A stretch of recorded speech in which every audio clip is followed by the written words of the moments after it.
ان اللہ وملائکتہ یصلون علی النبی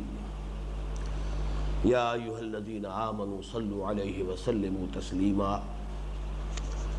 صدق اللہ العظیم اللہم صل علی محمد وعلی آل محمد کما صلیت علی ابراہیم وعلی آل ابراہیم انک حمید مجید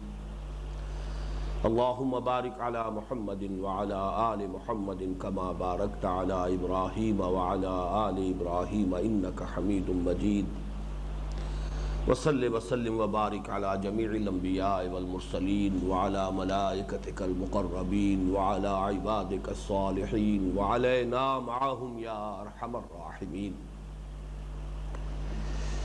درس حدیث کے ضمن میں آپ کو یاد ہوگا کہ سب سے پہلے تو ہم نے 40 نووی میں بھی پہلے نمبر کی حدیث پڑھی تھی، اور یہ وہ حدیث ہے جس سے کہ اکثر محدثین نے اپنے مجموعوں کو شروع کیا ہے، اس لیے کہ اس میں کسی بھی نیک عمل کے ضمن میں تصحیح نیت، خلوص اور اخلاص نیت جو ہے اس کی اہمیت بیان ہوئی۔ راوی حضرت عمر بن الخطاب رضی اللہ تعالی عنہ، روایت متفق علیہ، جس کا اصل متن ہے انما الاعمال بالنیات وانما لکل امرئ ما نویٰ۔ مثال کے طور پر فمن کانت ہجرتہ الی اللہ ورسولہ فہجرتہ الی اللہ ورسولہ ومن کانت ہجرتہ لدنیا یصیبها او امرأۃ ینکحها فہجرتہ الی ما ہاجر الیہ۔ پھر دوسرے نمبر پر جو اس مجموعے میں حدیث ہے اس کے بارے میں یاد ہوگا کہ میں نے عرض کیا تھا کہ یہ ام السنہ کہلاتی ہے یہ حدیث، گویا کہ اس کا مقام اور مرتبہ احادیث کے ذخیرے میں وہی ہے جو قرآن مجید میں سورہ فاتحہ کا مقام و مرتبہ ہے۔ اس میں 4 سوال تھے کہ جو حضرت جبرائیل علیہ السلام نے انسانی شکل میں حضور کی مجلس میں حاضر ہو کر حضور سے کیے اور ان کے جوابات حضور نے دیے۔ پہلا سوال یہ کہ اسلام کیا ہے، دوسرا ایمان کیا ہے، تیسرا احسان کیا ہے، چوتھا قیامت کے بارے میں۔ تو اس میں جو اہم ترین بات آئی تھی وہ آپ کو یاد ہوگی کہ ایمان اور اسلام کا بنیادی فرق اس اعتبار سے کہ اسلام در حقیقت مسلمان معاشرے کی معاشرتی اور سیاسی اور دستوری اساس کی حیثیت سے ایک دنیاوی اور قانونی اور دستوری معاملے کا کام دیتا ہے، اور ایمان وہ حقیقت ہے یقین کی شکل میں کہ جو انسانی قلب کے اندر پیدا ہوتی ہے۔ اسی لیے ایمان کی وضاحت میں حضور نے فرمایا ان تؤمن باللہ والیوم الآخر الی آخر الحدیث، وہاں لفظ ایمان آیا ہے، اور اسلام کے ضمن میں فرمایا ان تشہد ان لا الہ الا اللہ وان محمد رسول اللہ واقام الصلاۃ وایتاء الزکاۃ۔ تو معلوم ہوا کہ زبانی اقرار اس سے ایک انسان جو ہے وہ مسلمان ہو جاتا ہے، اگرچہ اس کے بعد جو ہم نے کچھ اور حدیثیں پڑھی ہیں ان سے معلوم ہوتا ہے، اور آج بھی وہ حدیث ہمیں پڑھنی ہے کہ جن کم سے کم شرائط پر قتال ختم ہو سکتا ہے وہ یہ ہے کہ کلمہ شہادت اور اقامت الصلاۃ اور ایتاء الزکوٰۃ، 2 چیزیں اور اس میں شامل ہیں۔ لیکن اس فرق کو اچھی طرح سمجھ لیجئے کہ فرض کیجئے ایک شخص عین حالت جنگ میں، جبکہ 2 افراد کا مقابلہ ہو رہا تھا، ایک کافر اور ایک مومن، اگر وہ اس حالت میں کافر جو ہے وہ کلمہ شہادت ادا کر دیتا ہے اشہد ان لا الہ الا اللہ واشہد ان محمد رسول اللہ، اس حالت میں محض یہ کلمہ اس کے اسلام کے لیے کافی ہے۔ اس لیے حضرت اسامہ ابن زید رضی اللہ تعالی عنہما سے جو ایک غلطی ہو گئی تھی کہ ایک شخص سے ان کا مقابلہ تھا، اور جب وہ بالکل مغلوب ہو گیا، لاچار ہو گیا، تو اس نے کلمہ پڑھ دیا۔ حضرت اسامہ نے اپنی تلوار نہیں روکی، اس کا سر قلم کر دیا، لیکن دل میں ایک خلش سی رہی، تو جا کر پھر حضور سے پوچھا کہ یہ معاملہ ہوا، آپ نے فرمایا کہ غلط کیا تم نے۔ حضرت اسامہ نے عرض کیا کہ یہ تو اس نے اپنی جان بچانے کے لیے ہیلا کیا تھا، آپ نے اس کی نفی نہیں کی، اس کے باوجود فرمایا اے اسامہ قیامت کے دن کیا جواب دو گے جب یہ کلمہ تمہارے خلاف استغاثہ لے کر آئے گا۔ بلکہ ذرا سخت الفاظ میں سرزنش کے انداز میں آپ نے یہ بھی فرمایا تم نے کیوں نہ اس کا دل چیر کے دیکھ لیا۔ اب ظاہر بات ہے دل چیر کے بھی دیکھ لیتے تو اس کے اندر کلمہ تو نہیں نکل سکتا تھا یا یقین تو نہیں اس سے برآمد ہو سکتا تھا، لیکن یہ در حقیقت اظہار ناراضگی جو ہے اس کا انداز ہے، یعنی یہ کہ دل کا معاملہ جو ہے وہ اللہ کے حوالے ہے۔ اس حالت میں جس نے کلمہ شہادت ادا کیا ہے تمہیں اپنی تلوار روک لینی چاہیے تھی۔ البتہ اجتماعی سطح پر جب سورہ توبہ میں احکام آئے ہیں کہ اب مشرکین کے لیے آخری مہلت ہے، اشہر حرم کے ختم ہوتے ہی ان کا قتل عام شروع کر دو، تو اس قتل عام کو روکنے کے لیے وہاں 3 شرطیں بیان ہوئی۔ اگر وہ کلمہ شہادت ادا کریں، نماز قائم کریں اور زکوٰۃ ادا کریں، یہ قرآن مجید کی نص بھی ہو گئی، اور جو ہم معاذ بن جبل رضی اللہ تعالی عنہما کی حدیث پڑھ چکے ہیں اس کے اندر بھی یہی الفاظ آ گئے، اور اس کی ہمارے پاس جو ہے واقعاتی طور پر بھی سند موجود ہے کہ حضرت ابو بکر رضی اللہ تعالی عنہ کے عہد میں جب کچھ لوگوں نے زکوٰۃ سے انکار کیا اور انہوں نے ان کے خلاف قتال کا فیصلہ کیا، اور کچھ حضرات نے بشمول حضرت عمر رضی اللہ تعالی عنہ کچھ مصلحت کا مشورہ دیا کہ اس وقت چونکہ 2 محاذ پہلے کھلے ہوئے ہیں، جو جھوٹے نبی اور ان کے پیروکار ہیں ان کے خلاف تو جہاد جاری ہے، پھر جیش اسامہ ابن زید جو ہے جو رومیوں کے خلاف بھیجے جانے کے لیے حضور نے تیار کیا تھا، آپ اسے بھی روانہ کر رہے ہیں، اب یہ تیسرا محاذ جو ہے اس وقت نہ کھولا جائے۔ تو حضرت ابو بکر رضی اللہ تعالیٰ عنہ نے اسی کا حوالہ دیا تھا کہ میں کیسے اس قتال کو روک سکتا ہوں، جبکہ حضور صلی اللہ علیہ وسلم نے اور قرآن نے کم سے کم 3 شرطوں پر قتال کے ختم کرنے کا اور قتال بند کرنے کا معاملہ کیا ہے، جس میں کہ ایتاء زکوٰۃ بھی شامل ہے۔ تو یہ معاملہ جو ہے اسلام کا اس اعتبار سے کہ جب کہیں اجتماعی معاملہ ہوگا، جب کہیں تمدنی معاملہ ہوگا، تو کم سے کم ان 3 شرائط پر مسلمان تسلیم کیا جائے گا، اس معاشرے کو، اس گروہ کو، اس قوم کو، اس قبیلے کو۔ حدیث جبرائیل میں جو اور بات آئی تھی جو بڑی اہم تھی، وہ جو یہ کہ دین کا جو سب سے اونچا روحانی مقام ہے، احسان، وہ کیا ہے؟ وہ در حقیقت کوئی اور شے نہیں ہے، ایمان ہی کی ایسی گہرائی کی کیفیت ہے کہ جس میں گویا کہ ایسی کیفیت ہو جائے کہ انسان اپنی آنکھوں سے دیکھ رہا ہے، ان تعبد اللہ کانک تراہ۔ لیکن چونکہ میں نے آپ کو بتایا تھا کہ عبادت کا ہمارے ذہنوں میں عام طور پر مفہوم بہت محدود بیٹھ چکا ہے، وہ نماز، روزہ، حج اور زکوٰۃ تک ہے، اس لیے اسی حدیث کی جو دوسری روایتیں ہیں ان کے حوالے سے میں نے آپ کو اور الفاظ بھی بتائے کہ ان تخشى اللہ کانک تراہ فإن لم تکن تراہ فإنہ یراک، ان تعمل للہ کانک تراہ فإن لم تکن تراہ فإنہ یراک۔ تو پہلی بات تو یہ سمجھ میں آ گئی کہ در حقیقت احسان جو بلند ترین روحانی منزل ہے وہ ایمان ہی کی گہرائی کا نام ہے، اس میں اتنی گہرائی اور شدت پیدا ہو جائے جتنی کہ انسان کسی اپنی آنکھوں سے دیکھی ہوئی شے کے اوپر یقین کرتا ہے، اور اس سے کم تر ایک درجے پر بھی اس کا اطلاق ہو جائے گا، کم سے کم یہ استحضار رہے ہر وقت کہ اللہ مجھے دیکھ رہا ہے، میں اس کی نگاہوں میں ہوں۔ یہ کیفیت بھی اگر مستقل رہے تو یہ گویا کہ درجہ احسان پر فائز ہونے کی علامت ہے۔ قیامت کے بارے میں حضور نے فرمایا تھا کہ وہ تو جو پوچھنے والا ہے جتنا کچھ وہ جانتا ہے، بس اس سے زیادہ مجھے بھی معلوم نہیں، لیکن کچھ علامات اس کی بیان کر دی تھی، اب اس تفصیل میں نہیں جانا چاہتا، وہ حدیث پڑھ چکے ہیں۔ اس کے ساتھ ہی پھر ہم نے حدیث نمبر 3 غالباً تھی یا 4 تھی، وہ بھی پڑھ لی تھی، جی 3، اس لیے کہ اس میں پھر وہی اسلام کی حقیقت جو ہے وہ بیان ہوئی حضرت عبداللہ ابن عمر رضی اللہ تعالی عنہما سے۔ قال سمعت رسول اللہ صلی اللہ علیہ وسلم یقول بنی الاسلام علی 5 شہادت لا الہ الا اللہ وان محمد رسول اللہ واقام الصلاۃ وایتاء الزکوٰۃ وحج البیت وصوم رمضان۔ یہ متفق علیہ روایت ہے، یہ گویا کہ حدیث جبرائیل ہی میں یہ مضمون آ چکا ہے، لیکن اس کی اہمیت جو ہے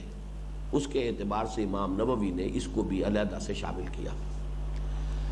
اس کے بعد آپ کو یاد ہوگا کہ ہم نے ایک حدیث پڑھی ہے بہت طویل، جس کو کہ ہم نے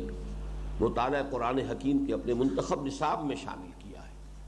حضرت معاذ بن جبل رضی اللہ تعالی عنہ سے، اور اس میں بعض بہت اہم حقیقتیں ہمارے سامنے آئیں۔ اس میں یہ کہ دین کی جامع تعبیر کیا ہوگی، نمبر 2 یہ کہ اس کے حصے اگر کیے جائیں تو اس کی جڑ کیا ہے، اس کا تنا کیا ہے، اس کی چوٹی کیا ہے، اور نمبر 3 یہ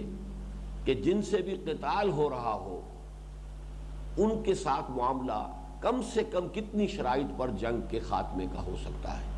یہ 3 اہم مضامین، اور چوتھی بات جس کو خاص طور پر میں نے بیان کیا تھا، آپ کو یاد ہوگا کہ ایک ایسا ماحول ہمارے سامنے آ جاتا ہے اس حدیث میں، اور ہم اس کو پڑھتے ہوئے ایسے محسوس کرتے ہیں گویا کہ ہم خود اسی دور میں موجود ہیں، اسی ماحول کا ایک جز ہے، نقشہ کشی سامنے آتی ہے، اور اس میں یہ بات کہ سپر ہیومن ہونے کا دعویٰ عام صحابہ تو کیا کرتے، خود حضور نے نہیں کیا۔ جب حضرت معاذ بن جبل نے معذرتاً یہ عرض کیا کہ حضور اس لیے لشکر منتشر ہو گیا ہے کہ لوگ جو رات کو جاگتے رہے ہیں تو اس کے زیر اثر وہ اب اونگ گئے ہیں، اور سواریاں ان کو لے کر بکھر گئی ہیں ادھر ادھر، تو فوراً جو حضور نے فرمایا وَأَنَا كُنْتُ نَاعِسًا، میں خود بھی اونگ رہا تھا۔ یعنی یہ کہ یہ معاملہ بالکل بشری سطح کا ہے، انسانی سطح کا ہے، تو کبھی بھی حضور نے اپنے آپ کو اس سطح سے اوپر ہو کر پیش نہیں کیا۔ بہرحال جو باتیں آپ کے خصائص ہیں وہ اپنی جگہ ہیں۔ سب سے بڑی خصوصیت تو یہ ہے کہ آپ پر وحی نازل ہوتی ہے، قُلْ إِنَّمَا أَنَا بَشَرٌ مِثْلُكُمْ يُوحَىٰ إِلَيَّ أَنَّمَا إِلَٰهُكُمْ إِلَٰهٌ وَاحِدٌ۔ حد فاصل جو ہے اصل وہ تو یہی ہے کہ آپ پر وحی نازل ہوئی۔ اس کے علاوہ بھی کچھ خصائص ہیں، مثلا یہ کہ حضور نے فرمایا کہ میں پیچھے کی طرف سے بھی دیکھتا ہوں، تم صرف سامنے سے دیکھتے ہو۔ حضور کا یہ معاملہ بھی ہے کہ نیند سے آپ کا وضو نہیں ٹوٹتا تھا۔ مختلف خصائص ہیں، تو اس طریقے سے آپ کو صوم وصال کی اجازت تھی، آپ رکھتے تھے، جبکہ صحابہ کو آپ منع کرتے تھے۔ تو یقیناً یہ کہ اس میں خصائص تو ہیں حضور کے صلی اللہ علیہ وسلم، لیکن یہ کہ عام حالات میں جب تک کہ کوئی چیز، کوئی خصوصیت حضور کی آپ کے کسی قول سے، کسی حدیث صحیح سے ثابت نہ ہو تو ہم اس کو نہیں مانیں گے، بلکہ ہم عام حالات میں یہی کہیں گے کہ حضور صلی اللہ علیہ وسلم بھی عام بشریت سے متصف تھے، اور آپ کے اندر بھی وہ سارے تقاضے تھے۔ یہ دوسری بات ہے کہ اللہ تعالیٰ آپ کی حفاظت فرماتا تھا۔ معصومیت اسی کا نام ہے، تو کوئی خطا نہیں ہوتی تھی، اگر ہونے لگتی تھی، اور وہ بھی کوئی خطا خیر ہی کے اندر، جانب خیر، نیکی کا جذبہ ہی کہیں اگر حد اعتدال سے بڑھ جائے، جیسے رحم کا جذبہ ہی تھا کہ جو غزوہ بدر کے بعد اسیران بدر کے ضمن میں اس شکل میں ظاہر ہوا کہ ان کو معاف کر دیا جائے، ان کو قتل نہ کیا جائے، ان کو فدیہ لے کر چھوڑ دیا جائے، یہ رحمت ہے۔ لیکن یہ کہ چونکہ یہ بھی جو اس وقت کا تقاضا تھا اقامت دین کی جد و جہد کا، اس کے لیے مناسب نہ تھا، لہذا اس پر گرفت آ گئی۔ تو اگر کبھی کوئی ایسی بات ہوتی تھی تو اس پر اللہ تعالیٰ کی طرف سے گویا کہ فوری طور پر ایک ہدایت آ جاتی تھی اور اس کی تصحیح ہو جاتی تھی، تو کسی غلطی پر نبی اکرم صلی اللہ علیہ وسلم کو قائم نہیں رہنے دیا گیا۔ اول تو غلطی شر کی جانب تو ہو ہی نہیں سکتی تھی کہ کوئی بدی کا رجحان ہو جس کے تحت کوئی خطا ہو، لیکن نیکی کے جذبات میں کسی وقت ایک عدم توازن کی کیفیت جو پیدا ہو سکتی تھی، اس سے بھی اللہ تعالیٰ نے محفوظ فرمایا۔ اسی کا نام عصمت انبیاء ہے۔ بہرحال اب یہ جو دوسری حدیث ہم نے پڑھی تھی، جو اس مجموعے میں نہیں ہے 40 نبوی میں، بلکہ وہ ہم نے اپنے منتخب نصاب میں شامل کی ہے مطالعہ قرآن حکیم کے، اب اسی کے 2 اجزاء ہیں کہ جو 2 اور حدیثوں میں ہیں کہ جو اس مجموعے میں شامل ہیں۔ اب ہم ان کو پڑھ رہے ہیں۔ حدیث نمبر 8 نکال لیجئے۔ عن ابن عمر رضی اللہ عنہما، یہ عجیب اتفاق کی بات ہے کہ جیسے حدیث جبرائیل کے ایک حصے کی مزید وضاحت پر جو حدیث آئی تھی وہ بھی متفق علیہ تھی، اور وہ بھی عبداللہ ابن عمر رضی اللہ تعالیٰ عنہما ہی سے تھی۔ بنی الاسلام علی 5، شہادت اللہ الہ الا اللہ وان محمد رسول اللہ، واقام الصلاۃ وایتاء الزکوٰۃ وحج البیت وصوم رمضان۔ بالکل اسی طریقے سے اس طویل حدیث کے بھی ایک حصے کی، اور اس کا وہ آخری حصہ تھا، امرت ان اقاتل الناس حتی یشہدوا ان لا الہ الا اللہ وان محمد رسول اللہ ویقیموا الصلاۃ ویؤتوا الزکوٰۃ۔ یہ جو حصہ تھا اس حدیث معاذ ابن جبل کا رضی اللہ تعالی عنہ، اس کی توثیق کے لیے یہ حدیث، چونکہ وہ سند کے اعتبار سے اتنی اونچی حدیث نہیں ہے، وہ صحیحین کی روایت نہیں ہے، لیکن یہ صحیحین کی روایت ہے کہ جو اس کے اس آخری حصے کی توثیق کر رہی ہے، یہ اس مجموعے میں شامل ہے۔ عن ابن عمر رضی اللہ عنہما ان رسول اللہ صلی اللہ علیہ وسلم قال، حضرت عبداللہ ابن عمر رضی اللہ تعالی عنہما سے روایت کیا گیا، یاد ہوگا آپ کو کہ عن سے پہلے رویہ محذوف ہے، رویہ عن، روایت کیا گیا عبداللہ ابن عمر رضی اللہ تعالی عنہما سے، ان رسول اللہ صلی اللہ علیہ وسلم قال، کہ اللہ تعالیٰ کے رسول صلی اللہ علیہ وسلم نے فرمایا، امرت ان اقاتل الناس، مجھے حکم ہوا ہے کہ میں لوگوں سے جنگ کروں، حتیٰ یشہدوا ان لا الہ الا اللہ، یہاں تک کہ وہ گواہی دیں کہ اللہ کے سوا کوئی معبود نہیں، وان محمد رسول اللہ ہے، اور یہ کہ محمد اللہ کے رسول ہے، وَيُقِيمُ الصَّلَاةَ وَيُؤْتُ الزَّكَاةَ، اور وہ نماز قائم کریں اور زکوٰۃ ادا کریں، فَإِذَا فَعَلُوا ذَلِكَ عَصَمُوا مِنِّي دِمَاءَهُمْ وَأَمْوَالَهُمْ إِلَّا بِحَقِّ الْإِسْلَامِ وَحِسَابُهُمْ عَلَى اللَّهِ عَزَّ وَجَلَّ، متفق علیہ، رواہ الامام البخاری و امام مسلم رحمہ اللہ۔ تو اب اس حدیث کا اصل مضمون تو ہم پڑھ چکے ہیں، اس میں جو اصل کانٹے کی بات ہے وہ کیا ہے؟ آپ میں سے کوئی صاحب بتائیں گے کہ اس حدیث سے جو ایک بہت بڑا مغالطہ پیدا ہو جاتا ہے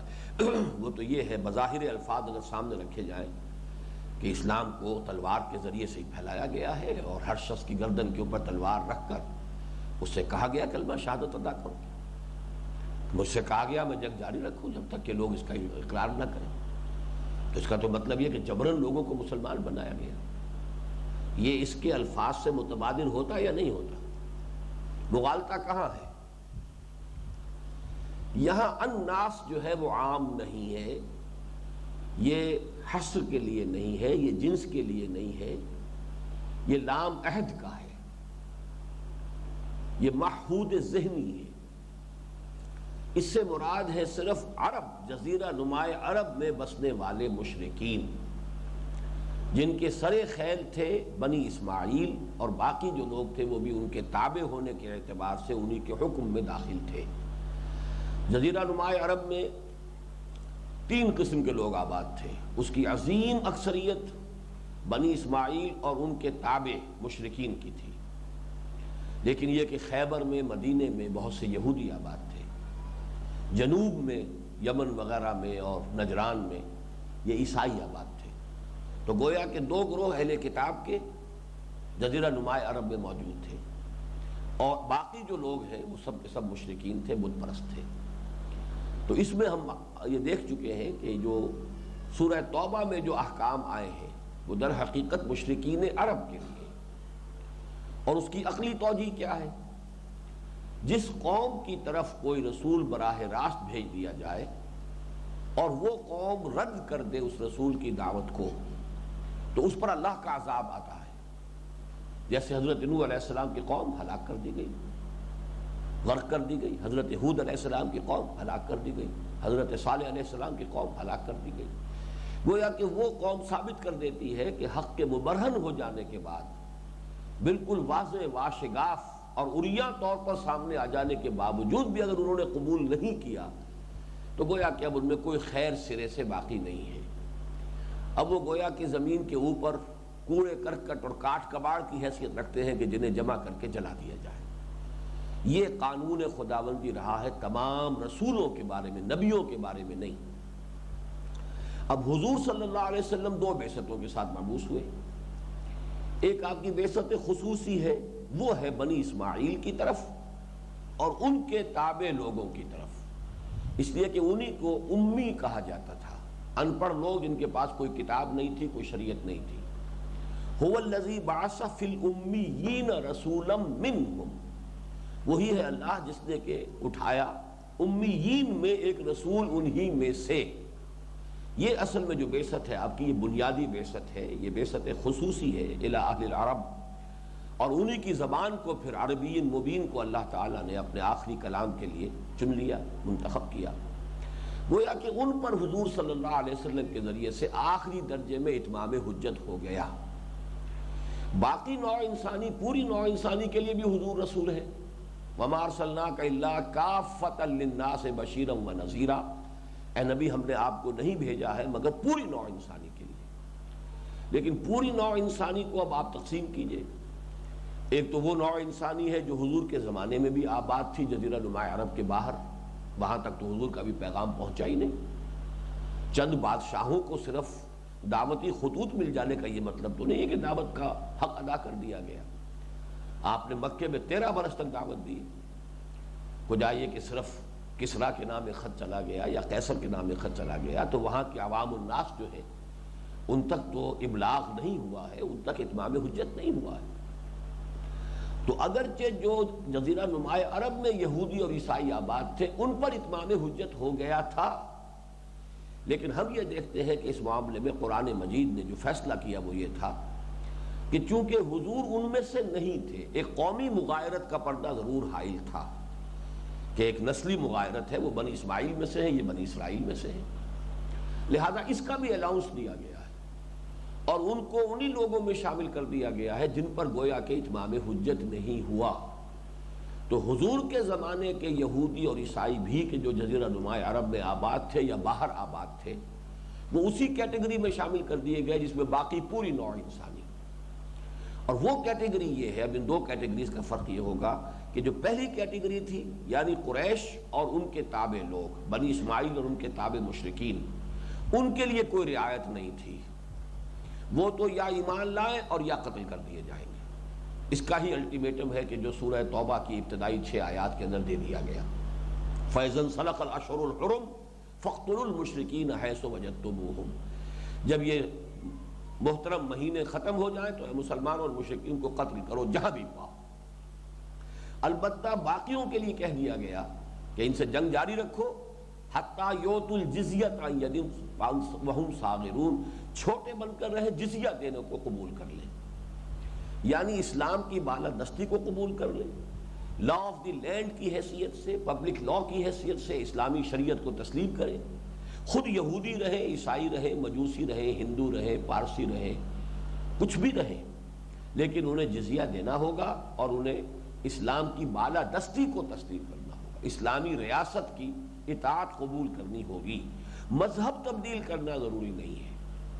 ان کو مسلمان ہونا جو ہے ان کے لیے لازم نہیں تھا.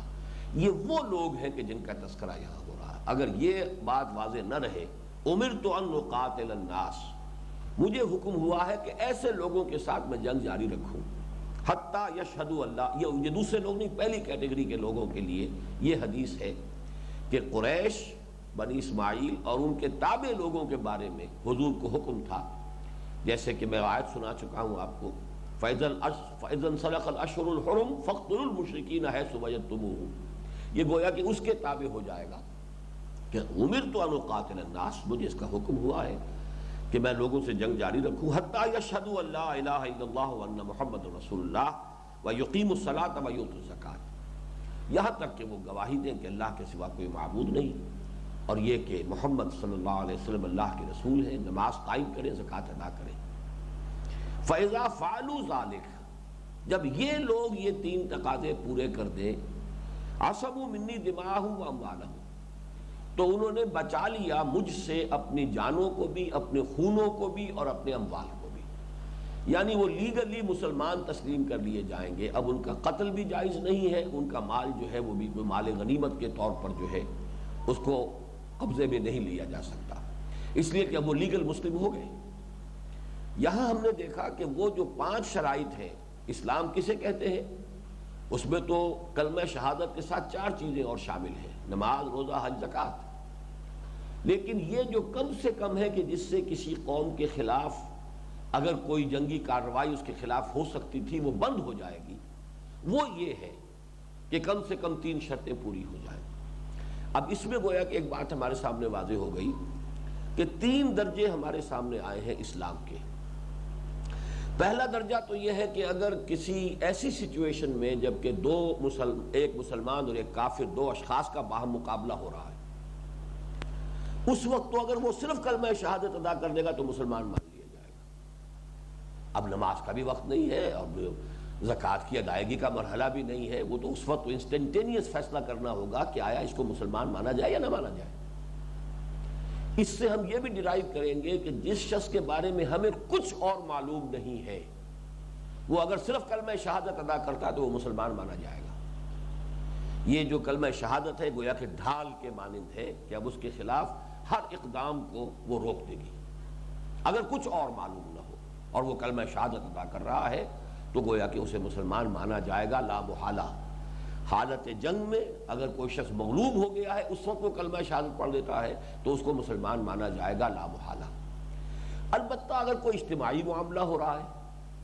کسی قبیلے کے خلاف جو ہے وہ اقدام ہے، وہ اس قبیلے کا جو ہے معاملہ جب تک کہ وہ کم سے کم 3 باتوں کا عہد نہ کرے، کلمہ شہادت بھی ادا کرے اور نماز قائم کرنے کا اور زکوٰۃ ادا دینے کا عہد نہ کرے، اس وقت تک وہ قتال جاری رہے گا۔ امرت ان اقاتل الناس حتی یشہدوا ان لا الہ الا اللہ وان محمد رسول اللہ ویقیموا الصلاۃ ویؤتوا الزکاۃ۔ لیکن اس سے آگے بڑھ کر عام طور پر اسلامی معاشرے میں جو 5 چیزیں قرار دی جائیں گی شعائر کہ یہ واقعتاً یہ معاشرہ اسلامی معاشرہ ہے، مسلمان معاشرہ ہے، قانوناً یہ مسلمان معاشرہ ہے، تو وہاں 5 چیزیں ہوں گی، کلمہ شہادت، نماز، روزہ، حج اور زکوٰۃ۔ تو یہ 3 مرحلے ہو گئے مختلف، اور اس حدیث کے ضمن میں خاص طور پر نوٹ کر لیجئے کہ یہ عام نہیں ہے بلکہ خاص طور پر بنی اسماعیل امیین عرب، بنی اسماعیل اور ان کے تابع مشرکین کا معاملہ ہے۔ خود حضور کے زمانے بھی نہ یہود کے بارے میں یہ معاملہ تھا، نہ نصارہ کے بارے میں یہ معاملہ تھا، اور پھر حضور کے بعد سے لے کے آج تک یہی قاعدہ کلیہ ہے کہ کسی بھی شخص کو جبراً مسلمان نہیں کیا جائے گا، کسی بھی شخص کے سامنے یہ الٹیمیٹم نہیں آئے گا کہ یا تو ایمان لاؤ یا تمہاری گردن اڑائی جاتی ہے، بلکہ اس کے سامنے 2 آپشنز ہوں گے۔ یہی تمام افواج جو ہے خلافت راشدہ میں جب باہر نکلی ہیں صحابہ کرام کی، تو ہر بستی اور ہر شہر اور ہر ملک کے لوگوں کے سامنے یہ 3 آپشنز پیش کیے جاتے تھے۔ سب سے پہلے تو یہ ہے کہ ایمان لے آؤ، تم ہمارے ساتھی ہو جاؤ گے، ہمارے برابر کے ہو جاؤ گے، تمہارے تمام جان، مال، عزت، آبرو ہر شے محفوظ رہے گی۔ ہم یہ بھی نہیں کہیں گے کہ ہم قدیمی مسلمان ہیں، تم نئے مسلمان ہو، نو مسلم ہو تو تمہارا رتبہ کم ہے، نہیں، آج ہی اسلام لے آؤ and you are just equal to us۔ یہ اگر تمہیں گوارا نہیں ہے تو پھر یہ ہے کہ تابع ہو جاؤ، اسلامی ریاست کی بالادستی کو تسلیم کرو، البتہ تم یہودی، عیسائی، مجوسی، ہندو، سکھ، پارسی جو چاہو رہو، تمہیں ذاتی طور پر انفرادی طور پر مذہب تبدیل کرنے پر مجبور نہیں کیا جائے گا، لیکن ذمہ کی حیثیت سے اسلامی ریاست میں رہو گے، جزیہ دو گے، ٹیکس دو گے، اور جزیہ بھی کوئی گالی نہیں ہے، ٹیکس ہے۔ مسلمان زکوٰۃ دیتا ہے تو ظاہر بات ہے کہ جو بھی شہری ہے کسی ملک کے اندر، اسے جو بھی حقوق دیے جا رہے ہیں کہ اس کی جان اور مال، عزت، آبرو کی پروٹیکشن جو دی جا رہی ہے، تو اس کا کچھ نہ کچھ بدل تو ہوگا، اس کا کچھ نہ کچھ اسے ایکسچینج میں دینا چاہیے۔ تو یہ بدل جزا سے ہی جزیہ بنا ہے، یہ گویا کہ ان کی حفاظت کا بدل ہے، ان کی جو ذمہ داری لیتی ہے اسلامی ریاست، اس کا مبادلہ اس شکل میں ہے کہ ان سے ٹیکس لیا جائے، وہ ٹیکس دے اور اسلام کی بالادستی قبول کرے، تو یہ کہ ان کو ہندو، سکھ، پارسی، عیسائی جو وہ رہنا چاہے رہنے کی اجازت ہے۔ چنانچہ اب یہاں یہ بات بھی نوٹ کر لیجئے کہ وہ حدیث جو ہم نے اس زمانے میں الحمدللہ بہت عام کی ہے، حضرت مقداد ابن الاسود رضی اللہ تعالی عنہ سے، اور یہ مسند احمد ابن حنبل کی روایت ہے، تو وہ فرماتے ہیں کہ حضور نے ارشاد فرمایا لا يبقى على ظهر الارض بيت وبر ولا مدر الا ادخله الله كلمة الاسلام۔ روئے ارضی پر کوئی گھر باقی نہیں رہے گا، نہ اینٹ گارے کا بنا ہوا، نہ ہی کوئی اونٹ کے بالوں کے کمبلوں کا بنا ہوا خیمہ بچے گا جس میں اللہ اسلام کو داخل نہ کر دے۔ بعز عزیز وذل ذلیل، لیکن اس گھر یا خیمے میں اسلام کا داخل ہونا، کلمہ اسلام کا داخلہ 2 طریقوں سے ہوگا، یا عزت والے کے اعزاز کے ساتھ، اور یا کسی کمزور کی مغلوبیت کے ساتھ۔ ذلیل کے لفظ کا لفظی ترجمہ جو ہے کمزور ہے، کمزور کی مغلوبیت کے ساتھ۔ اما یعزہم اللہ تعالی، یا تو اللہ تعالیٰ ان کا اعزاز فرمائے گا، فَيَجْعَلُونَهُمْ مِنْ أَهْلِهَا، انہیں اسلام کے اندر ہی داخل کر دے گا، یعنی ان کو توفیق دے دے گا کہ وہ کلمہ اسلام کو قبول کر لے، اور وہ اسلام جو ہے ان کے گھر میں جب داخل ہوگا تو جب وہ بھی مسلمان ہو گئے تو اعزاز کے ساتھ داخل ہوگا، انہیں بھی عزت نصیب ہوگی۔ سورہ منافقون کی وہ آیت ذہن میں رکھیے، وَلِلَّهِ الْعِزَّةُ وَلِرَسُولِهِ وَلِلْمُؤْمِنِينَ، عزت تو حق ہے اللہ کا، اس کے رسول کا اور اہل ایمان کا۔ تو جب اس گھر اور خیمے والے لوگ ایمان لے آئے تو ان کو اعزاز حاصل ہو گیا، اعزاز ایمان و اسلام، لہذا کلمہ اسلام ان کے گھر یا خیمے میں داخل ہوا ان کے اعزاز کے ساتھ۔ اور یذلہم، یا پھر اللہ انہیں مغلوب کر دے گا، فیدینون لہا، دانا یدینوں کے معنی اطاعت کے ہیں، یدینون لہا، پھر وہ اس کلمہ اسلام کی اطاعت کرنے پر مجبور ہو جائیں گے، یعنی اسلام کی بالادستی کو قبول کرنے پر مجبور ہو جائیں گے، ذمہ بن کر رہنا قبول کریں گے، یؤتوا الجزیۃ عن ید وہم صاغرون۔ تو گویا کہ ان دونوں شکلوں میں اس کے گھر میں بھی پارشلی تو اسلام داخل ہو گیا، اس لیے کہ وہ ایک ایسے ملک میں رہ رہا ہے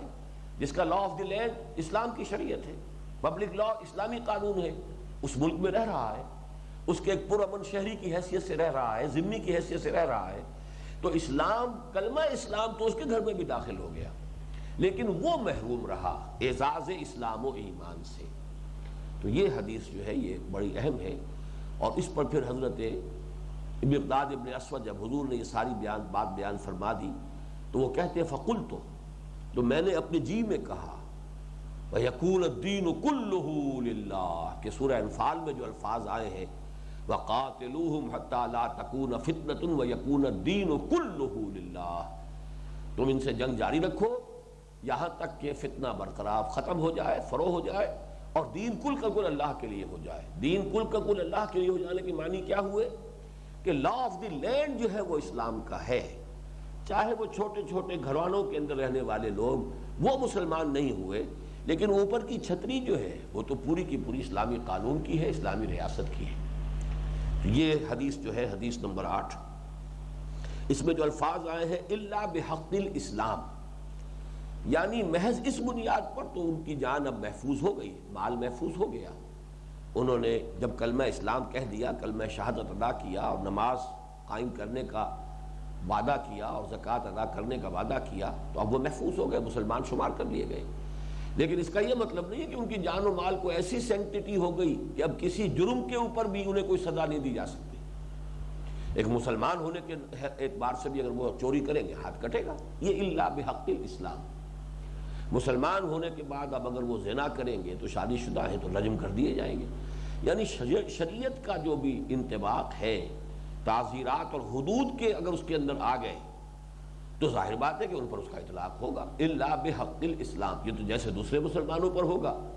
جو پہلے سے مسلمان تھے ان پر بھی ہوگا، اسی طریقے سے وہ قانون جو ہے وہ تو ان پر بھی لاگو رہے گا، ان پر بھی عائد و نافذ رہے گا۔ یہ مراد ہے الا بحق الاسلام۔ وَحِسَابُهُمْ عَلَى اللَّهِ عَزَّ وَجَلَّ، کہ وہی تقریباً الفاظ ہیں کہ جو اس سے پہلے آ چکے حضرت معاذ بن جبل رضی اللہ تعالیٰ عنہ کی حدیث میں، باقی ان کا حساب کتاب اللہ کے ذمے ہے۔ یعنی آیا انہوں نے صرف جان بچانے کے لیے کلمہ شہادت پڑھا؟ آیا انہوں نے دھوکہ دینے کے لیے منافقانہ انداز میں اسلام کا لبادہ اوڑھا؟ اب یہ چیزیں میرے ذمے نہیں ہیں، یہ چیزیں اللہ کے ذمے ہیں۔ انسان کے دل کا حال کیا ہے، یہ سارا معاملہ اللہ کے ذمے ہے، وہ قیامت کے دن ان سے معاملہ کر لے گا۔ دنیا میں چاہے حضور کے زمانے ہی میں کوئی شخص مسلمان تسلیم کیا گیا ہو، یہ کوئی دلیل نہیں ہے کہ محمد نے مجھے مسلمان مانا تھا تو اللہ تجھے بھی ماننا پڑے گا، نہیں، یہ معاملہ اللہ کے حوالے ہے۔ میرا کام یہ ہے کہ دنیا کا یہ نظام جو ہے مجھے بھیجا گیا ہے تاکہ میں دین کو غالب کر دوں، دین کو غالب کرنے کے لیے جہاد اور قتال یہ میری ذمہ داری ہے۔ جب یہ شکل ہو گئی تو میرا کام ختم ہو گیا۔ اب آگے کا جو ڈومین ہے، آگے کا جو فیلڈ ہے وہ اللہ کے لیے ہے کہ کسی نے صدق دل سے کلمہ پڑھا تھا یا دھوکہ دہی کے لیے پڑھا تھا، یا یہ ہے کہ صرف جاسوس بننے کے لیے کیا تھا، یا صرف جان بچانے کے لیے کیا تھا، یہ وہ جانے اور ان کا رب جانے۔ حسابہم علی اللہ عز وجل۔ مجھے چونکہ اسی وقت وہ واقعہ یاد آیا کہ جب عبداللہ ابن ابی کا انتقال ہوا ہے جو رئیس المنافقین تھا، اور ان کے بیٹے عبداللہ ابن ابی، ان کا نام بھی عبداللہ ہی تھا، تو انہوں نے آ کے حضور سے درخواست کی ہے۔ وہ مسلم مومن صادق تھے، بڑے سچے اور نیک مسلمان، صالح مومن، تو اب باپ کا معاملہ تھا، تو وہ جو بھی محبت تھی طبعی اور فطری، اس میں آ کے درخواست کی کہ حضور اگر آپ اپنا کرتا عنایت فرما دیں، میں اس میں کفن دینا چاہتا ہوں اپنے باپ کو۔ تو حضور نے اپنا کرتا اتار کے دے دیا۔ حضرت عمر جو ہے وہ اس وقت بولے کہ آپ کیا کر رہے ہیں، ایک منافق کے لیے اپنا کرتا دے رہے ہیں۔ آپ نے فرمایا عمر، میرا کرتا اسے اللہ کے عذاب سے بچا نہیں سکتا۔ تو گویا کہ محمد کا صلی اللہ علیہ وسلم کسی کو مسلمان تسلیم کرنا تو دور کی بات ہے، اس سے بھی آگے کا مسئلہ ہے کہ چاہے وہ حضور ہی کے لبادے میں اس کو کفن دیا گیا ہو، لیکن وہ حسابہم علی اللہ عز وجل، وہ حساب کتاب آخرت کا جو ہے اس کا اس معاملے سے کوئی تعلق نہیں ہے، وہ تو اللہ کے ذمے ہے جو بلند و بالا ہے اور بزرگ و برتر ہے۔ اب آئیے حدیث نمبر 28 ساتھ پڑھ لیں تاکہ وہ اسی حدیث کا جو ایک اور حصہ ہے وہ اس میں دوبارہ آ جائے گا۔ آپ کے میرے پاس نسخے میں کچھ غلطی ہے، یہ حدیث نمبر 29 کی حیثیت سے آیا ہوا ہے، لیکن یہ کہ جی ہاں 28ویں ہے نا آپ کے یہاں؟ جی 29 آپ کے یہاں تو 28ویں کون سی ہے؟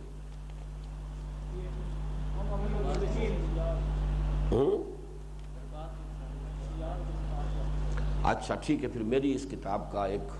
صفحہ شاید نکلا ہوا ہے کہیں، یہ 29ویں حدیث ہے، ٹھیک ہے۔ یہ وہی حدیث ہے حضرت معاذ بن جبل والی، لیکن یہ روایت ترمذی کی ہے۔ عن معاذ بن جبل رضی اللہ عنہ قال قلت یا رسول اللہ اخبرنی بعمل يدخلنی الجنہ ويباعدنی من النار۔ اب وہ حدیث آپ کو یاد آ رہی ہوگی،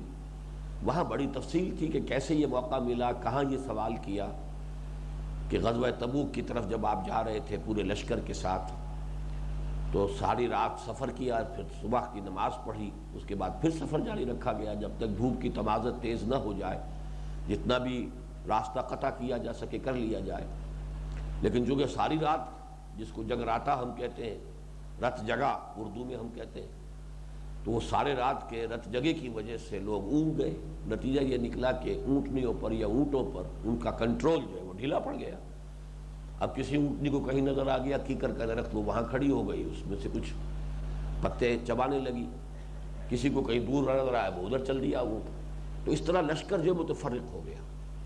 تو حضور صلی اللہ علیہ وسلم بھی ایک اونٹنی پر سوار ہیں۔ حضرت معاذ کو تخلیہ کی ضرورت تھی کہ مجھے کوئی موقع ایسا مل جائے کہ بالکل خلوت ہو، مجھے خاص سوال کرنا ہے، اور اس سوال کے بارے میں وہاں جو الفاظ آئے تھے آپ کو یاد ہوں گے، قد امرضتنی واسقمتنی واحزنتنی، ایک ایسا مسئلہ ہے جس نے مجھے مریض کر دیا ہے، بیمار کر دیا ہے، سخت الجھن میں ڈال دیا ہے، محزون کر دیا ہے، غمگین کر دیا ہے۔ وہ ذہن میں ایک ان کے الجھن ہے، ایک سوال ہے، وہ کرنا چاہتے ہیں۔ لہذا وہ اپنی اونٹنی کو بالکل ساتھ ساتھ، جیسے جدھر حضور کی اونٹنی بھی اسی طرح چل رہی ہے جیسے بقیہ لوگوں کی، ذرا کہیں ادھر سے کچھ تھوڑے سے پتے اس نے کھا لیے، پھر آگے چل پڑی، پھر کچھ کر دیا، لیکن یہ اپنی اونٹنی کو ساتھ ساتھ لگائے ہوئے چل رہے ہیں۔ اچانک جو ہے حضرت معاذ کی اونٹنی نے ٹھوکر کھائی، اس کو جو انہوں نے لگام دے کر کھینچا تو چونکہ بالکل ساتھ ہی تھی حضور کی اونٹنی، وہ بھی بدک گئی۔ جب حضور کی اونٹنی بدک گئی تو اب حضور نے اپنے اس ہودج کا جو بھی اوپر تھا اس کا پردہ اٹھا کر ادھر ادھر دیکھا تو دیکھا کہ معاذ قریب ہے میرے، اور تو کوئی قریب ہی نہیں ہے، بہت دور لشکر متفرق ہو چکا ہے۔ تو حضور نے کسی قدر اظہار ناراضگی کے ساتھ فرمایا کہ میں یہ نہیں سمجھتا تھا کہ لوگ اس طرح متفرق ہو گئے ہوں گے۔ اس میں یہ رمز کی بات بھی ہے کہ خاص طور پر حضور کی حفاظت کا جو اہتمام ہونا چاہیے تھا، کہ کفار تو ہر وقت رہتے تھے اسی ٹوہ میں اور اسی کھوج میں کہ کہیں حضور تنہا ملے تو آپ کی زندگی کا چراغ گل کر دیا جائے۔ تو حضرت معاذ نے اس وقت بجائے اس کے، میں نے وہ عامیانہ اصطلاح استعمال کی تھی، یاد ہوگا، کہ خود نمبر بناتے اپنے اور لوگوں کے اوپر وہ اعتراض کرتے کہ جی بالکل بے پرواہ لوگ ہیں، سوچتے ہی نہیں ہیں۔ انہوں نے معذرت پیش کی کہ حضور رات بھر جاگنے کی وجہ سے لوگ اونگ گئے ہیں اور اسی وجہ سے ان کی جو اونٹنیاں ہیں وہ اس طرح منتشر ہو گئی ہیں، وہ چلتی بھی ہیں کچھ، اور کچھ یہ کہ ادھر ادھر رک کر کچھ درختوں کے اوپر سے کچھ کھانے کی کوشش کرتی ہیں، ناشتہ کر رہی ہیں۔ تو اس پر حضور نے فوراً فرمایا کہ انا کنت ناعسا، ٹھیک ہے، خود میں بھی تو اونگ رہا تھا، یعنی جب میں اونگ رہا تھا تو اگر دوسرے لوگ اونگ گئے تو اس میں کون سے تعجب کی بات ہے۔ لیکن اب چونکہ حضرت معاذ کو آپ نے دیکھا کہ یہ میرے ساتھ لگا ہوا ہے تو ایک طرح سے شفقت پیدا ہوئی اور محبت پیدا ہوئی، اور آپ نے پکارا یا معاذ ادن دونک، اے معاذ اور قریب آ جاؤ، اور قریب آ جاؤ۔ اس کے بعد اب وہ موقع مل گیا جو ان کی خواہش تھی، انہوں نے وہ سوال کیا کہ حضور مجھے اجازت دیجئے اذن لی، مجھے اجازت دیجیے، ان اسألک عن شیء، کہ میں آپ سے ایک ایسی بات پوچھوں، قد امرضتنی واسقمتنی واحزنتنی، جس نے مجھے بہت دلگیر کر دیا ہے، غمگین کر دیا ہے، بیمار بنا دیا ہے۔ تو حضور نے فرمایا سل ما شئت، جو چاہو پوچھو۔ اس وقت چونکہ حضور صلی اللہ علیہ وسلم کی بشاشت تھی خاص اور شفقت خصوصی اس وقت حضرت معاذ کو حاصل ہو گئی تھی، سل ما شئت، جو چاہو پوچھو۔ پھر انہوں نے پوچھا، وہ سوال وہاں ذرا مختلف الفاظ میں تھا، وہ سوال یہ ہے، قال قلت یا رسول اللہ اخبرنی بعمل، اے اللہ کے رسول مجھے باخبر کیجئے، مجھے مطلع فرمائیے اس عمل سے یدخلنی الجنت ویباعدنی من النار، جو مجھے جنت میں داخل کر دے اور آگ سے دور کر دے، جہنم سے دور کر دے۔ اس حدیث میں مزید الفاظ ہیں، لا اسألک عن شیء غیرہا، مجھے آپ سے اس کے سوا اور کچھ نہیں پوچھنا۔ یہ ہمارے لیے لمحہ فکریہ ہے کہ اصل شے جو دامن گیر ہو جانی چاہیے ایک بندہ مومن کو، وہ قیامت کا محاسبہ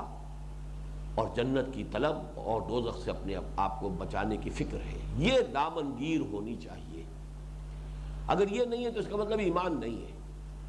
پھر وہ چاہے ایک انقلابی ہی نظریہ ہے اور انقلابی عمل ہے، اس میں لگے ہوئے ہیں جیسے کمیونسٹ بھی لگے ہوتے تھے، نہ انہیں آخرت سے کوئی سروکار، نہ کوئی جنت کی طلب، نہ دوزخ کا کوئی خوف، نہ اللہ پر ایمان،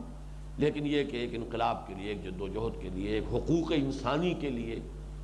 ایک عدل اور انصاف پر مبنی معاشرہ قائم کرنے کے لوگوں نے جانیں بھی دے دی ہیں۔ تو ایمان کا جو اصل لب لباب ہے وہ یہ ہے کہ آخرت پر یقین ہو، اور انسان کا جو اصل محرک عمل ہے وہ یہ بن گیا کہ مجھے آگ سے چھٹکارا پانا ہے، قوا انفسکم واہلیکم نارا، بچاؤ اپنے آپ کو اور اپنے اہل و عیال کو آگ سے، اور یہ کہ اسی کا مثبت پہلو یہ ہے کہ جنت کا داخلہ اس کی طلب ہو، اس کی خواہش ہو۔ دوسرا پوائنٹ اس میں نوٹ کرنے کا یہ ہے کہ ہم جو صرف موروثی مسلمان ہیں یا موروثی اہل ایمان ہیں،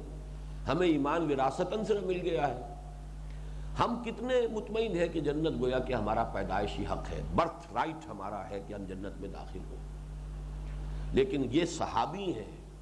اور معاذ بن جبل ان صحابہ میں سے ہیں، یعنی یوں سمجھیے گنتی کے چند صحابہ جن کے خاص توصیف میں حضور نے صلی اللہ علیہ وسلم افعل التفضیل کا صیغہ استعمال کیا ہے۔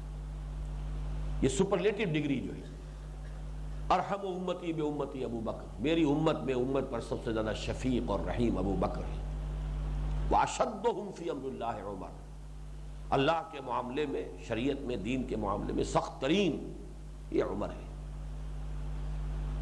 اسی طریقے سے اکثرہم حیاء عثمان، حیا میں سب سے بڑھ کر سب سے زیادہ شرمیلے با حیا وہ عثمان ہے، وہ اقضاہم علی، اور سب سے زیادہ جس کو کہا جائے کہ معاملے کو صحیح سمجھنا اور اس کا صحیح فیصلہ کرنا، قضا جو ہے فیصلہ کرنا، قاضی فیصلہ کرنے والا، یعنی معاملات یا مقدمات یا خصومات میں صحیح ترین فیصلے کی صلاحیت رکھنے والا میرا ساتھی جو ہے وہ علی ہے۔ وہ اقرأہم ابی بن کعب، اور قرآن کا سب سے بڑا قاری میرے صحابہ میں ابی بن کعب ہے رضی اللہ تعالی عنہ۔ وعالمہم بالحلال والحرام معاذ بن جبل، یہ ہے وہ صحابی حلال اور حرام کے سب سے زیادہ جاننے والے، یعنی آج کی اصطلاح میں ہم کہیں گے مفتی اعظم۔ مفتی کا کام یہی ہوتا ہے کہ وہ بتا دے کہ یہ چیز جائز ہے کہ ناجائز ہے، حلال اور حرام کے درمیان حد فاصل اسے صحیح معلوم ہو، ایسا نہ ہو کہ کہیں نیکی کے جذبے سے مغلوب ہو کر حلال کو بھی حرام قرار دے دے، بہت زیادہ محتاط ہے، زہد ہے، اور اس کی وجہ سے کسی حلال کے بھی حرام ہونے کا فتویٰ دے دیا، یا اتنی بے احتیاطی ہے کہ حرام کو حلال قرار دے رہا ہے۔ تو ظاہر بات ہے کہ بہت گہرا فہم جس کا ہوگا قانون اسلامی کے بارے میں، شریعت کے بارے میں، جس کا فہم اور جس کا علم جو ہے، دونوں علم بہت وسیع بھی ہو اور فہم بہت گہرا ہو، عمیق ہو، وہی شخص ہے جو فیصلہ کر سکتا ہے کہ یہ حلال ہے یا حرام۔ یہ حد فاصل جو ہے یہ بہت مشکل ہے اس کی پہچان، اس لیے کہ ایک اور حدیث ہم پڑھیں گے اسی مجموعے میں آئے گی کہ الحلال بین والحرام بین وبینہما مشتبہات، کچھ حلال بالکل ایسے ہیں جو واضح ہے کہ یہ حلال ہے، کچھ حرام ایسے ہیں جو بالکل واضح ہے کہ یہ حرام ہے، لیکن ان کے بیچ میں مشتبہات ہیں جن کے بارے میں اشتباہ ہو سکتا ہے کہ یہ حلال ہے یا حرام ہے۔ تو وہ شخص کے جو ان چیزوں سے بھی باریکیوں سے واقف ہو وہ ہے گویا کہ فقیہ، وہ مفتی کہلانے کا مستحق ہے۔ تو یہ لفظ آج میں پہلی مرتبہ استعمال کر رہا ہوں کہ گویا کہ حضور کے ان الفاظ سے مراد کیا ہوئی، عالمہ بالحلال والحرام معاذ بن جبل، کہ میری امت کا مفتی اعظم وہ حضرت معاذ۔ اسی طرح اصدقہم لہجۃ ابو ذر، میرے ساتھیوں میں سب سے زیادہ جو جس کا ظاہر و باطن بالکل ایک ہے، کوئی بھی پردہ بھی نہیں ہے، وہ ابو ذر ہے۔ تو اس طریقے سے مختلف صحابہ کے لیے مختلف الفاظ جو آئے ہیں، چند ہیں گنتی کے جن کے لیے کہ یہ افعال التفضیل کا صیغہ استعمال ہوا، ان میں یہ معاذ بن جبل ہے۔ انہیں یہ فکر دامنگیر ہے، صحابی ہیں، صحابہ کے ان چند چوٹی کے لوگوں میں سے ہیں کہ جن کے لیے افعال التفضیل کا صیغہ حضور استعمال فرما رہے ہیں، لیکن انہیں کوئی گارنٹی اپنے بارے میں نہیں حاصل ہے، یہ اطمینان نہیں ہے، نچنت نہیں ہے، بے فکر نہیں ہے، فکر دامنگیر ہے۔ اور کس درجے دامنگیر ہے؟ قد امررتنی واسقمتنی واحزنتنی۔ سوال یہ کیا، اب اس کا جواب کیا ہے؟ قال لقد سألت عن عظیم وإنه ليسير على من يسره الله عليه۔ حضور نے فرمایا، بلکہ وہاں الفاظ آپ کو یاد ہوں گے کیا تھے؟ بخن بخن، لقد سألت بعظیم، لقد سألت بعظیم، لقد سألت بعظیم ثلاثا۔ بخن بخن یہ عرب کہتا ہے جب کسی چیز کی تحسین کرنی ہو، اور میں اس کو سمجھانے کے لیے کہا کرتا ہوں بہت خوب۔ بہت خوب میں سے بہت کا بے لے لیجئے، خوب کا خے لے لیجئے تو وہ بخ بن گیا۔ تو بخن بخن، بہت خوب بہت خوب، تم نے بڑی بات پوچھی ہے، تم نے یقیناً بڑی بات پوچھی ہے، تم نے حقیقتاً وہ بات پوچھی ہے جو پوچھنے کی ہے۔ 3 مرتبہ حضور نے فرمایا۔ اب اس کا جواب دیا، تعبد اللہ لا تشرک بہ شیئا، اللہ کی بندگی کرو اور اس کے ساتھ کسی شے کو شریک نہ کرو۔ اب یہاں لفظ عبادت اپنے پورے ہمہ گیر تصور کے ساتھ آپ کے سامنے آنا چاہیے۔ ہمہ تن بندگی اللہ کی، ہمہ وقت بندگی اللہ کی۔ توکل ہو تو صرف اللہ پر۔ توکل اگر آپ کو مادی وسائل و ذرائع پر ہے تو یہی شرک ہے۔ مادہ پرستی اس دور کا سب سے بڑا شرک ہے۔ عصبیت جاہلی کوئی بھی اللہ کی محبت اور رسول کی تعلیمات سے اوپر ہو گئی تو یہ شرک ہے۔ اولاد کی، مال کی محبت اللہ اور اس کے رسول کی محبت سے اوپر چلی گئی، شرک ہے۔ اطاعت جو ہے کسی حکم کی کر لی گئی اللہ کے حکم کے سوائے اور اس کے خلاف، وہ شرک ہے۔ الا یہ کہ ایک آدمی مجبور ہے جان بچانے کے لیے کوئی بات کر رہا ہے تو بات دوسری ہے، لیکن یہ کہ اپنی جی کی آزادی سے، اپنی مرضی سے اگر ایسا کر رہا ہے تو مشرک ہے۔ تو وہ شرک جو ہے، حقیقت شرک کے موضوع پر جو مفصل تقاریر اور میرا بیان آپ سن چکے، اس سب کو دل میں رکھیے۔ عبادت کہتے کسے؟ عبادت میں 2 چیزیں شامل ہیں۔ اس کا بہت بڑا جسم جو ہے، جسم کے مانند جو ہے وہ تو ہے اطاعت، لا طاعت لمخلوق فی معصیت الخالق۔ محبت اللہ اور اس کے رسول کی سب سے بالا ہو جائے۔ یہ نہیں ہے کہ آپ بیوی سے محبت نہ کریں، یا بیوی شوہر سے محبت نہ کریں، یا والدین اولاد سے محبت نہ کریں، یا اولاد والدین سے، سب سے محبت کرو، وطن سے بھی محبت کرو، اپنے گھر سے بھی محبت کرو، کوئی پرواہ نہیں ہے، ان چیزوں کی نفی نہیں ہے، لیکن اللہ کی محبت سب سے بالا تر ہو جائے، یہ ہے اصل شے۔ تو یہ توحید ہے۔ سب کی اطاعت کرو، استاد کی کرو، اپنے حکام کی کرو، بڑوں کی کرو، والدین کی کرو، لیکن اللہ کی اطاعت کے تابع، نیچے نیچے۔ کوئی ایک اطاعت بھی اللہ کی اطاعت سے آزاد ہو کر مستقل بذات اطاعت کے طور پر تسلیم کر لی گئی، یہی شرک ہے۔ تو تعبد اللہ لا تشرک بہ شیئا وتقیم الصلاۃ وتؤتی الزکاۃ وتصوم رمضان وتحج البیت۔ اب یہاں در حقیقت وہی اسلام کی 5 چیزیں آئی ہیں، سوائے کس بات کے؟ نوٹ کیجئے کہ یہاں تشہدہ نہیں ہے، یہاں تعبد اللہ ہے۔ صرف گواہی نہیں، بندگی پوری، عبادت پوری، ہمہ تن ہمہ وقت، اطاعت مطلقہ اللہ کی، محبت سب سے بڑھ کر اللہ کے ساتھ، پھر اس کے ساتھ یہ 4 ستون بھی کھڑے ہوئے ہوں، جیسا کہ ہمارا وہ فرائض دینی کے تصور کا جو خاکہ ہے کہ نیچے کلمہ اسلام ہے، کلمہ شہادت ہے، پھر 4 ستون کھڑے، اس پر پہلی چھت آئی عبادت رب، اللہ کی بندگی۔ تو عبادت رب اس شکل میں، اور اس کے نیچے جو ستون ہے اس کو سپورٹ دینے والی چیزیں، نماز، روزہ، حج اور زکوٰۃ، یہ عبادات ہیں۔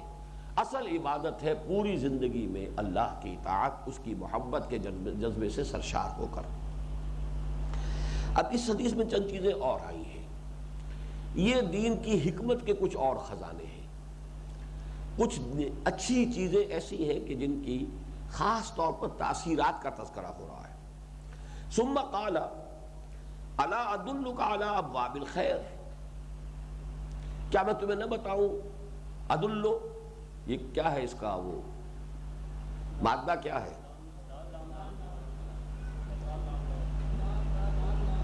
دال لام لام، اسی سے دلیل ہے، دلالت ہے، اسی سے دلال ہے۔ دلال جو ہے وہ بھی کسی چیز کی طرف رہنمائی کرتا ہے۔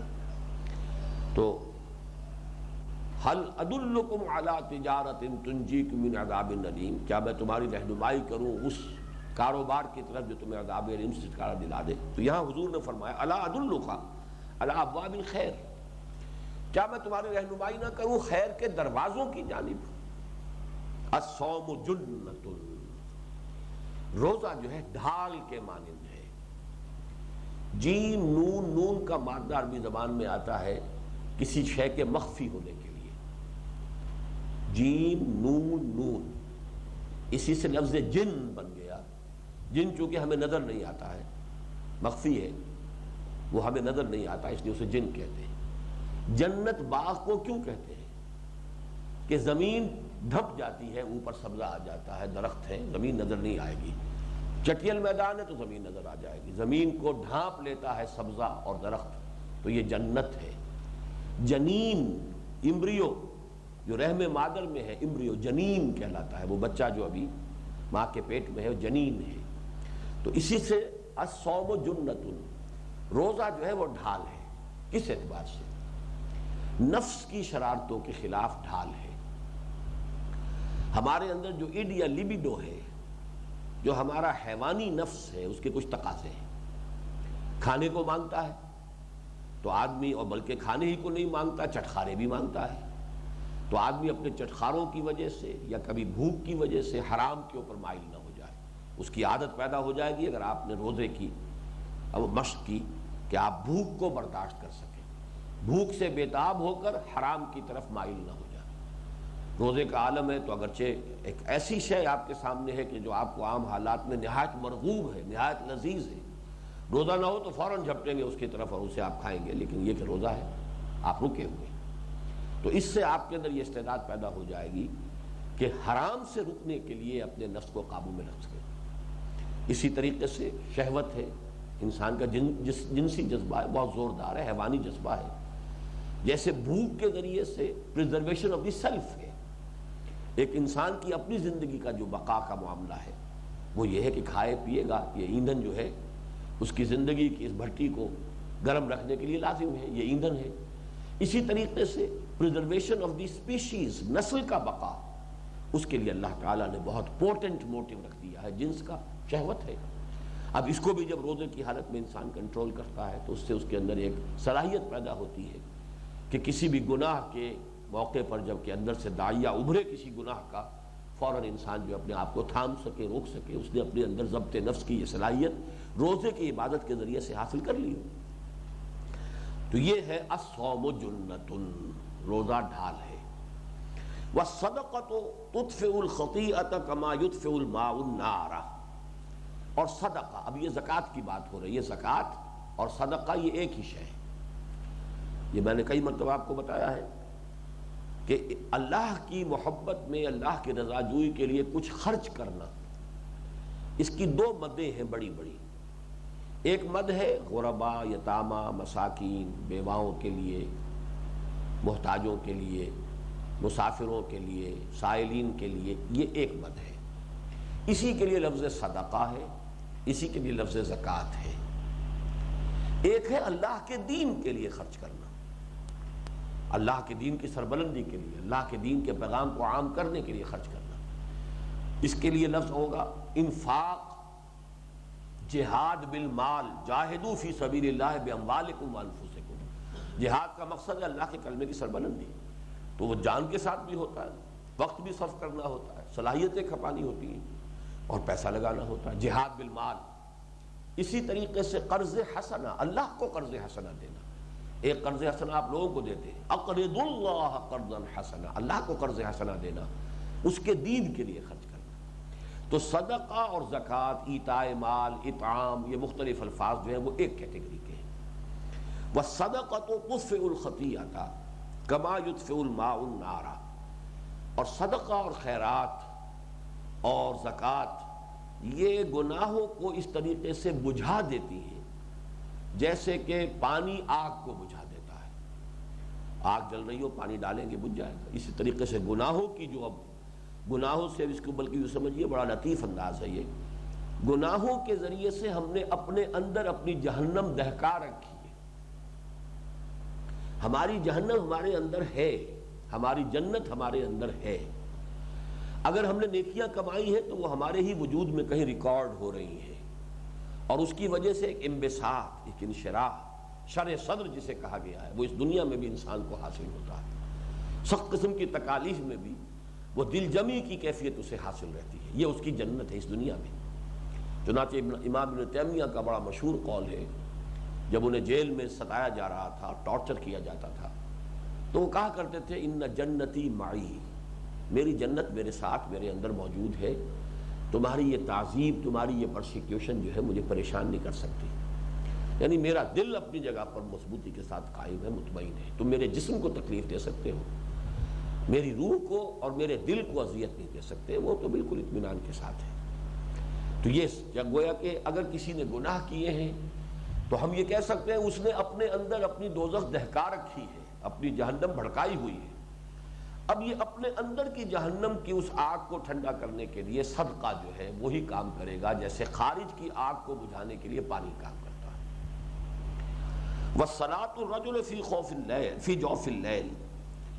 اور پھر آپ نے تیسری چیز فرمائی، اور نماز پڑھنا کسی شخص کا دن رات کے پیٹ میں، جوف اللیل. یہ اصل میں تہجد کے لیے صحیح ترین لفظ ہے جو اس حدیث میں آیا ہے. جوف پیٹ کو کہتے ہیں، درمیانی حصے کو کہتے ہیں. یعنی عام طور پر ہمارے ہاں کچھ لوگ جو اپنے اوپر ہوتے نہیں ہیں اس مقام اور مرتبے کے، لیکن یہ کہ کچھ لازم کر بیٹھتے ہیں اپنے اوپر تہجد. ایک نیکی ہے، ٹھیک ہے، اس کو بھی why not to beg it. اب وہ اس کو صرف فجر کا ضمیمہ بنا لیتے ہیں. فجر کی اذان ہونی ہے 4:30 بجے، چلو 4 بجے اٹھ جاؤ، 4 بجے اٹھ کے بھاگ دوڑ کر کے 2-4 نفلیں پڑھ لی، تہجد ہو گئی. یہ تہجد نہیں ہے، یہ تو آپ نے فجر کا ایک ضمیمہ ہے، نوافل اس کو کہہ لیجئے. لیکن وہ تہجد جس کا کہ مقام ہے، وَمِنَ اللَّيْلِ فَتَہَجَّدْ بِهِ نَافِلَةً لَكَ، اس کی اصل تعبیر کیا ہے؟ یہ ہے فی جوف اللیل. آدمی نیند توڑ کر اٹھے، پھر سوئے، پھر اٹھ کر فجر پڑھے. یہ اس کے تقاضوں میں سے ہے. اس نماز کا مقام جو ہے وہ یہ ہے جس کا تذکرہ آگے یہ سورہ سجدہ کی آیت حضور نے کوٹ کی ہے کہ اس کا در حقیقت سورہ سجدہ میں جس آیت کا ذکر ہے، جس نماز کا سجدہ کی آیت میں، وہ یہ نماز ہے. وَصَلَاةُ الرَّجُلِ فِي جَوْفِ اللَّيْلِ ثُمَّ تَلَا، پھر آپ نے تلاوت فرمائی یہ آیت، تَتَجَافَى جُنُوبُهُمْ عَنِ الْمَضَاجِعِ يَدْعُونَ رَبَّهُمْ خَوْفًا وَطَمَعًا وَمِمَّا رَزَقْنَاهُمْ يُنْفِقُونَ فَلَا تَعْلَمُ نَفْسٌ مَّا أُخْفِيَ لَهُم مِّن قُرَّةِ أَعْيُنٍ جَزَاءً بِمَا كَانُوا يَعْمَلُونَ. سورہ سجدہ کی یہ آیات 16 و 17 ہے. یہاں صرف اس کا پہلا حصہ دیا گیا ہے، تَتَجَافَى جُنُوبُهُمْ عَنِ الْمَضَاجِعِ يَدْعُونَ رَبَّهُمْ خَوْفًا وَطَمَعًا. ان کے پہلو جدا رہتے ہیں اپنے بستروں سے، یعنی رات کے وقت وہ اٹھتے ہیں، اپنے بستروں کو چھوڑتے ہیں اور کھڑے ہو جاتے ہیں، اپنے رب کو پکارتے ہیں، خوف کے ساتھ بھی، طمع کے ساتھ بھی. اس کے عذاب کا خوف بھی ان کے دل پر ہوتا ہے، محاسبے کا خوف بھی ہوتا ہے، اور یہ کہ اس کی مغفرت کی امید بھی ہوتی ہے، طمع بھی ہوتی ہے. تو دونوں کے درمیان یہ انسان کا جو مقام ہونا چاہیے، بین الخوف والرجاء. تو خوف و طمعا الی قومہ یعملون، یعملون تک کہ آیت پوری حضور نے پڑھی، وہ میں نے آپ کو سنا دی ہے. تتجافى جنوبهم عن المضاجع يدعون ربهم خوفا وطمعا ومما رزقناهم ينفقون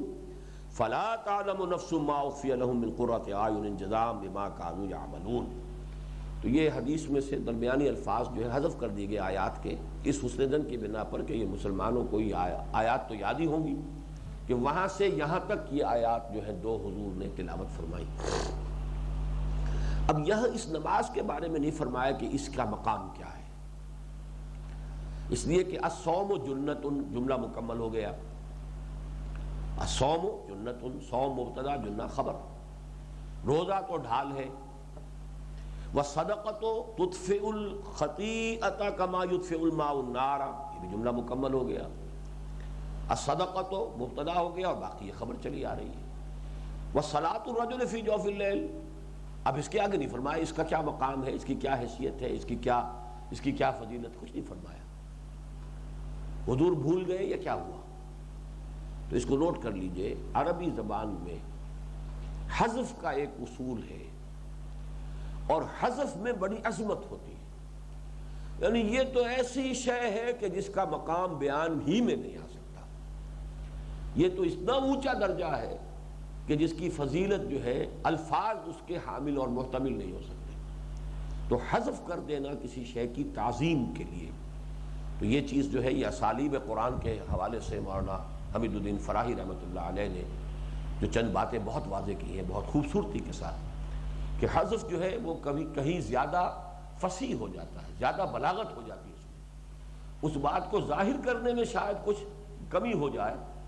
اگر اس کو ظاہر نہ کیا جائے تو اس کی عظمت جو ہے وہ زیادہ دوبالا ہو جاتی ہے، اس کا نقش جو ہے زیادہ گہرا قائم ہوتا ہے۔ وَصَلَاةُ الرَّجُلُ فِي جَوْفِ اللَّيْلِ ثُمَّ تَلَا، یہ آیت جو ہے ہم یہ کہہ سکتے ہیں نمبر 2 کہ اس آیت کو حضور صلی اللہ علیہ وسلم نے اس کی خبر قرار دیا ہو،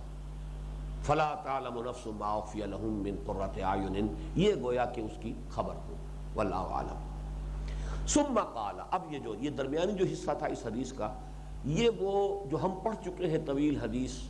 جو منتخب نصاب میں ہے، ہمارے مطالعہ قرآن حکیم کے منتخب نصاب میں، اس میں یہ ٹکڑا نہیں تھا۔ میں نے بہت شروع میں آپ کو حدیث جبرائیل کے حوالے سے بھی بتایا تھا کہ حدیث کے بارے میں یہ بات اچھی طرح سمجھ لیجئے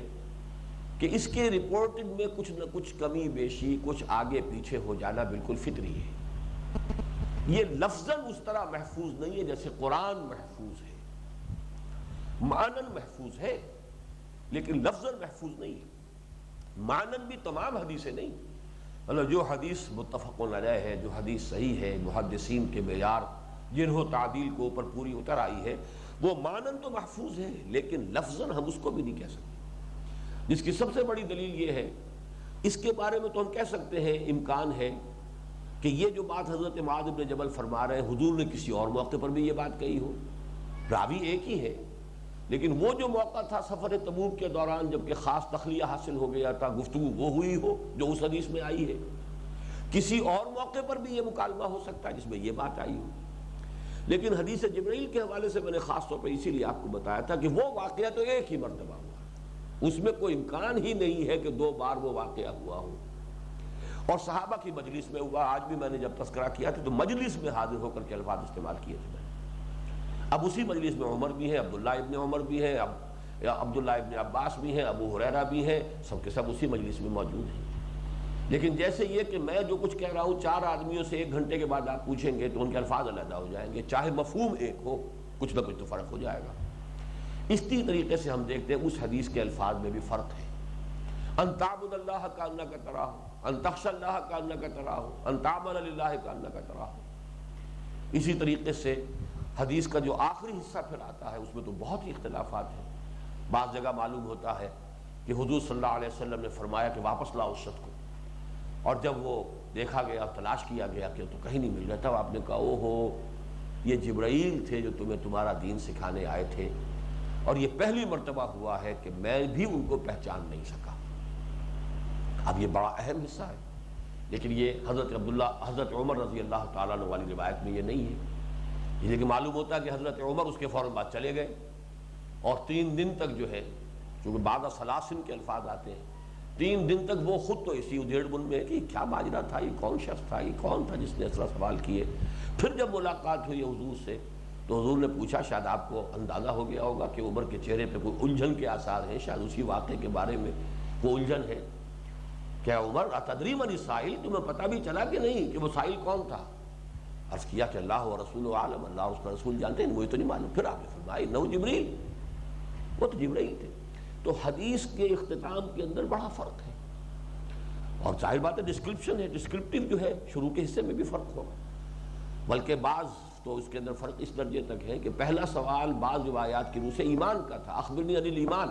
اور دوسرا تھا اخبرنی عن الاسلام، گویا کہ ترتیب بھی مختلف ہو جاتی ہے۔ اس میں بھی ایک حکمت مجھے نظر آئی کہ یہ دونوں ترتیبیں صحیح ہیں، مکے میں ایمان پہلے آیا، اسلام بعد میں آیا،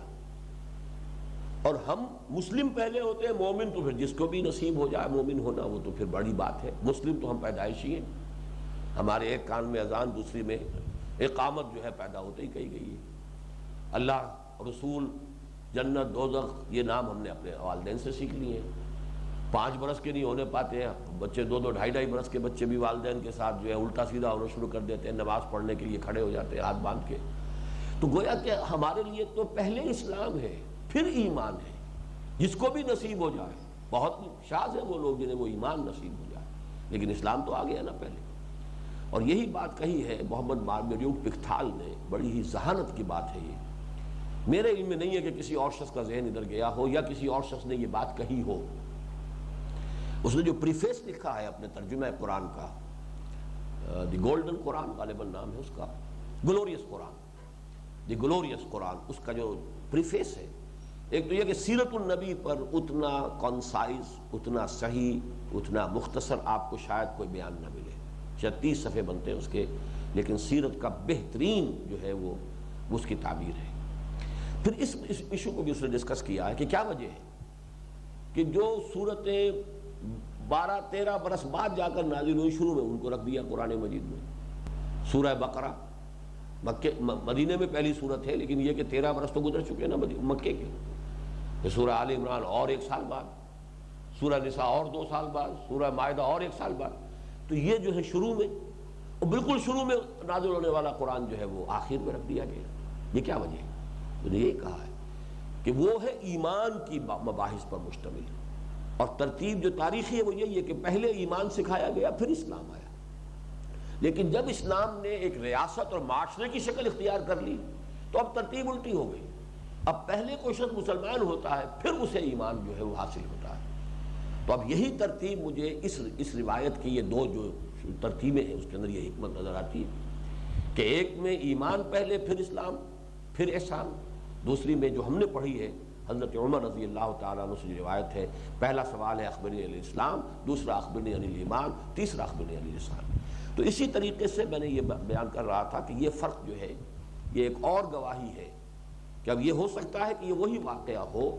لیکن اس وقت اس کے بیان کرنے میں یہ حصہ رہ گیا جو حضور صلی اللہ علیہ وسلم نے مزید بتایا۔ ثم قال، اب یہ الفاظ تقریباً وہی ہیں جو اس حدیث میں بھی تھے، الا اخبرک براس الامر وعمودہ وذروۃ السنام منہ، ذروۃ السنام، ذروۃ سنام ہی یہاں الفاظ ہیں۔ پھر حضور نے فرمایا الا اخبرک، کیا میں تمہیں باخبر نہ کروں؟ یہ کون سا باب ہے جی؟ اخبر یخبر اخبارا، باب افعال۔ الا اخبرک براس الامر، راس جڑ کو بھی کہتے ہیں، سرا جڑ، براس ہاتھ، اسی لیے کہ درخت کی جڑ کو راس کہتے ہیں، راس الامر۔ اچھا وہاں کچھ یاد ہے کیا الفاظ تھے؟ ان شئت حدثتک یا معاذ، اے معاذ اگر تم چاہو تو میں تمہیں یہ بھی بتاؤں۔ یہاں پر وہ ان شئتا نہیں ہے، اور پھر حضرت معاذ کا یہ عرض کرنا، بلا یا رسول اللہ، بے ابی انت و امی یا رسول اللہ، اے اللہ کے رسول میرے ماں باپ آپ پر قربان ہو، ضرور فرمائیے۔ وہ تفصیل یہاں نہیں ہے، لیکن بات وہی ہے، الا اخبرک براس الامر وعمودہ وذروۃ سنامہ یا ذروۃ سنامہ، یہ لفظ دونوں طرح ٹھیک ہے، زال کی زبر کے ساتھ بھی زیر کے ساتھ بھی۔ ذروۃ سنامہ ہی چونکہ یہاں پہ مجرور آ رہی ہے جو ضمیر، اور اس سے یہ مضاف ہو گیا، اس لیے الف لام نہیں لگ سکتا، اگر ہی نہ ہوتا تو ضربت السلام ہوتا، ضربت السلام۔ کیا میں تمہیں نہ بتا دوں کہ اس امر، یہ جو ہمارا امر ہے، ہمارا معاملہ ہے، یہ امر کا لفظ بہت ہی وسیع ہے، یعنی کل دین، اس کی چوٹی کیا ہے، اس کا عمود کیا ہے، اس کی جڑ کیا ہے۔ جیسے درخت ہے درخت کا ایک ستون کی طرح جو ہے تنا کھڑا ہوا. آم کا درخت ہے اس کا تنا ہے، نیم کا درخت ہے اس کا تنا ہے، وہ ستون کے مانند عمود. اور اس کے اوپر جو ہے ہر درخت کی جس چیز کے لیے بھی درخت لگایا جاتا ہے وہ اگر پھلدار ہے، پھولدار ہے، تو وہ پھل اور پھول تو اوپر ہی آئے گا، تنے پر تو نہیں آتا، وہ اوپر چوٹی پر آتا ہے. جو اصل حاصل ہے جس کے لیے کہ وہ درخت لگایا گیا ہے. آم کا درخت ہے، آم نہ جڑ میں لگے گا نہ وہ تنے میں لگے گا، وہ تو لگے گا جا کر چوٹی پر، اوپر لگے گا. لیکن یہ کہ نیچے ایک جڑ بھی ہوتی ہے، اگر اس سے پانی نہ آ رہا ہو، اس سے غذا نہ آ رہی ہو تو کچھ بھی نہیں ہوگا. تو یہ ایک آرگینک ہول ہے، ایک حیاتیاتی اکائی ہے. لیکن سمجھانے کے لیے ہم اس کو 3 حصوں میں تقسیم کر رہے ہیں. حضور نے دین کی کل وحدت کو، آرگینک ہول کو 3 اجزاء میں تقسیم کر کے سمجھایا. آپ کو یاد ہوگا کہ یہی میں نے ہمارے ہاں جو ہے انجمن خدام القرآن، وہ راس و حاض الامر ہے. یہ جو کام بھی میں نے شروع کیا اور جس سے یہ تحریک جو ہے آگے بڑھی پھیلی، اس کی جڑ کیا ہے؟ دعوت رجوع القرآن اور تنظیمی حیثیت اس کی انجمن خدام القرآن. تنا اس کا جو بہت کمپیکٹ ہوتا ہے، جس کو ہم بنانے کی کوشش کر رہے ہیں، مضبوط تنظیم، اس کا پھیلاؤ زیادہ نہیں ہوتا، لیکن یہ ہے کہ وہ سپورٹ دینے والی شے جو ہے وہ تو وہی ہے، وہ تنظیم اسلامی ہے. اور پھر یہ کہ تحریک خلافت جو ہے اس سے reach out to the people, اس کے لیے جو لفظ ہم نے استعمال کیا ہے، جس کو کہ لوگوں کے ذہنوں سے قریب لانے کے لیے، وہ تحریک خلافت ہے، خلافت کا نظام قائم کیا جائے. تو بالکل وہی الفاظ یہاں پر بھی ہے. الا اخبرک براس الامر وعمودہ وذروۃ سنامہ. قلت بلا یا رسول اللہ، میں نے عرض کیا بلا یا رسول اللہ، کیوں نہیں، ضرور فرمائیے اللہ کے رسول. قال راس الامر الاسلام. یہاں اسلام کے معنی ہوں گے صرف کلمہ شہادت، اس لیے وعمودہ الصلاۃ،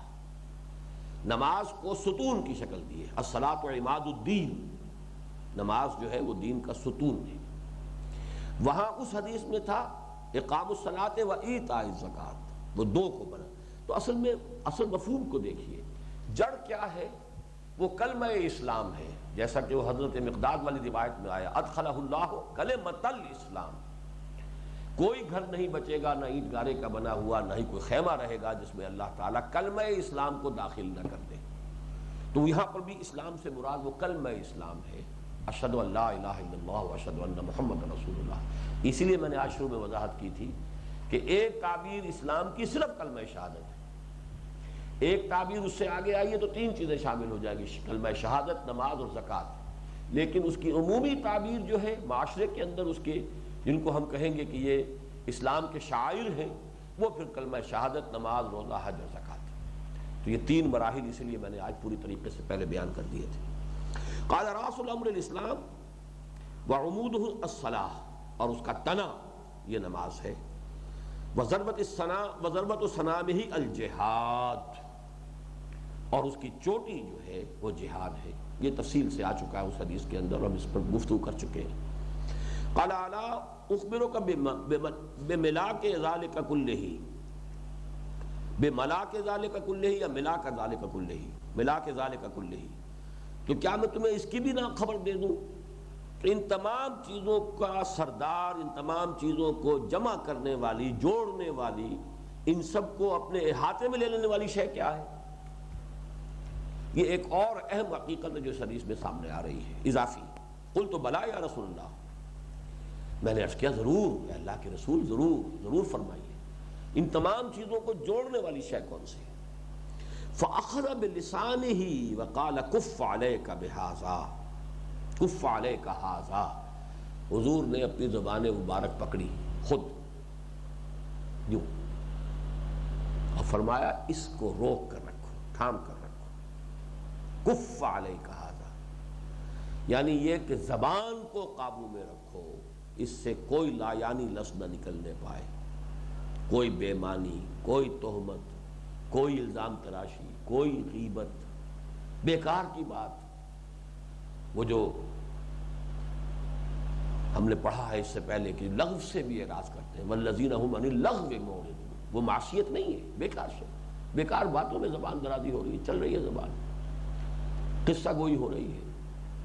خام خواہ کی سویٹ ڈش کے طور پر جو ہے غیبتیں کی جا رہی ہیں کسی بھی کھانے کے بعد. کف علیک ھذا، اس کو روک کر رکھو. قلت یا نبی اللہ وَإِنَّا لَمُؤَاخَذُونَ بِمَا نَتَكَلَّمُ بِهِ قلت یا نبی اللہ، حضرت معاذ فرماتے ہیں کہ پھر میں نے عرض کیا ہے اللہ کے نبی وَإِنَّا لَمُؤَاخَذُونَ، یہاں مراد ہے أَإِنَّا لَمُؤَاخَذُونَ، کیا ہمارا مواخذہ ہوگا اس پر بھی جو ہم کہتے رہتے ہیں، بِمَا نَتَكَلَّمُ بِهِ، جو ہم گفتگو کرتے رہتے ہیں، ایسے ہی خوش گپیاں کرتے رہتے ہیں، زبان سے جو بھی کچھ کہتے رہتے ہیں، کہ اس پر بھی مواخذہ ہوگا؟ اب یہاں دیکھیے یہ بہت ہی عرب کا بہت محبت آمیز انداز ہوتا ہے، بہت بے تکلفی کا، بہت شفقت آمیز۔ سکلت کا امو کا یا معاذ، اے معاذ تمہیں تمہاری ماں روئے یا تمہیں تمہاری ماں کھوئے، مطلب یہ کہ یہ اگرچہ ویسے تو بڑی سخت بددعائیہ ایک بات ہے، لیکن یہ کہ یہ عام گفتگو کا ایک انداز عربوں کا ہے جو بہت ہی ایک دوسرے کے ساتھ پیار اور شفقت کے انداز میں کسی کو ملامت کرنے کے لیے، کیا بات کی تم نے، تو تمہیں تمہاری ماں روئے، تم نے یہ کیا کہا؟ سکلت قومک یا معاذ وَهَلْ يُكِبُّ النَّاسَ فِي النَّارِ عَلَى وُجُوهِهِمْ أَوْ قَالَ عَلَى مَنَاخِرِهِمْ إِلَّا حَصَائِدُ أَلْسِنَتِهِمْ، کیا لوگوں کو آگ میں اودے منہ ڈالے گی یا ان کے ناکوں کے بل ڈالے گی کوئی اور شے سوائے ان کی زبانوں کی کھیتیوں کے؟ حسائد کہتے ہیں، جنت کے مقابلے میں لفظ آتا ہے حسید، حب الحسید، یعنی زمین سے جو نباتات پیدا ہوتی ہے ان کی دو قسمیں ہیں، ایک وہ ہے کہ پودا لگا رہے، صرف آپ نے پھل اتار لیے، ہر موسم میں پھل آ گیا، آم آ گیا، آم آپ نے اتار لیا، آم کا درخت جو کا تو کھڑا ہے، اگلے سال پھر اس کے اندر ہی درخت لگ جائے گا، اس میں آم لگیں گے۔ ایک ہے گندم کی فصل ہے، وہ پوری کاٹ لی جاتی ہے، وہ جو فصل کٹ جاتی ہے وہ حسید کہلاتی ہے، وہ فصل کے جو پوری کی پوری کاٹ لی جاتی ہے۔ تو حسائد السنتہم، السنہ جمع ہے لسان کی، لوگوں کی زبانوں کی کھیتیاں۔ اس کا کیا مطلب ہے؟ زبان سے نکلنے والا ہر لفظ ایک پودے کی شکل اختیار کر لے گا، اس کی جواب دہی کرنی پڑے گی، جیسے کہ ہر بیج جو ہے پودے کی شکل اختیار کرتا ہے، ایسے ہی گویا کہ جو کچھ ہم بول رہے ہیں، زبان سے نکال رہے ہیں، وہ ایک فصل ہے جو اگا رہے ہیں، اور یہ فصل کاٹنی پڑے گی پھر جا کر، اور انسانوں کو سب سے بڑھ کر جہنم میں جھونکنے والی چیز یہی ہوگی۔ وَهَلْ يُكِبُّ النَّاسَ، کیا ڈالے گی، جھونکے گی لوگوں کو، فی النار، آگ میں، علی وجوہہم، ان کے چہروں کے بل، او قال علی مناخرہم، منخر کہتے ہیں ناک کو، یا ان کی ناکوں کے بل، وہ ایک ہی بات ہو گئی، چہرے کے بل، اوندھے منہ تو ناک بھی ظاہر بات ہے نیچے ہے، الا حصائد السنتہم، سوائے ان کی زبانوں کی کھیتیوں کے، یعنی یہ چیزیں جو ہے بہت ہی اہم ہیں۔ ایک اور حدیث جو میں عام طور پہ خطبہ نکاح میں بیان کیا کرتا ہوں، آپ کو بھی شاید یاد ہو، حضور نے فرمایا کہ مجھے دو چیزوں کی ضمانت دے دو، انسانی وجود میں دو عضو جو ہیں، بڑے چھوٹے چھوٹے عضو ہیں، لمبی چوڑی ٹانگیں ہیں، بازو ہیں، یہ ہے وہ ہے، لیکن دو عضو ہیں چھوٹے ہیں، مجھے دو کی ضمانت دے دو کہ اس کا غلط استعمال نہیں ہوگا، تو جنت کی ضمانت میں دیتا ہوں۔ ایک وہ جو تمہاری دونوں گالوں کے درمیان ہے، یعنی زبان، اس کی ضمانت دے دو کہ اس کا غلط استعمال نہیں ہوگا، اس کو ہلانے میں کوئی وقت نہیں لگتا، کوئی دیر نہیں لگتی، جو چاہا منہ میں آیا بک دیا، لیکن یہ پتہ نہیں کہ اس کا اب جواب دہی ہو گئی، لکھ لیا گیا ہے۔ ما یلفظ من قول الا لدیہ رقیب عتید، جو بات بھی نکلتی ہے اس کو ایک چوکنا جو ہے، چوکیدار موجود ہے جو لکھ رہا ہے۔ دوسرے آپ نے فرمایا جو تمہاری دونوں رانوں کے درمیان ہے، شرمگاہ ہے،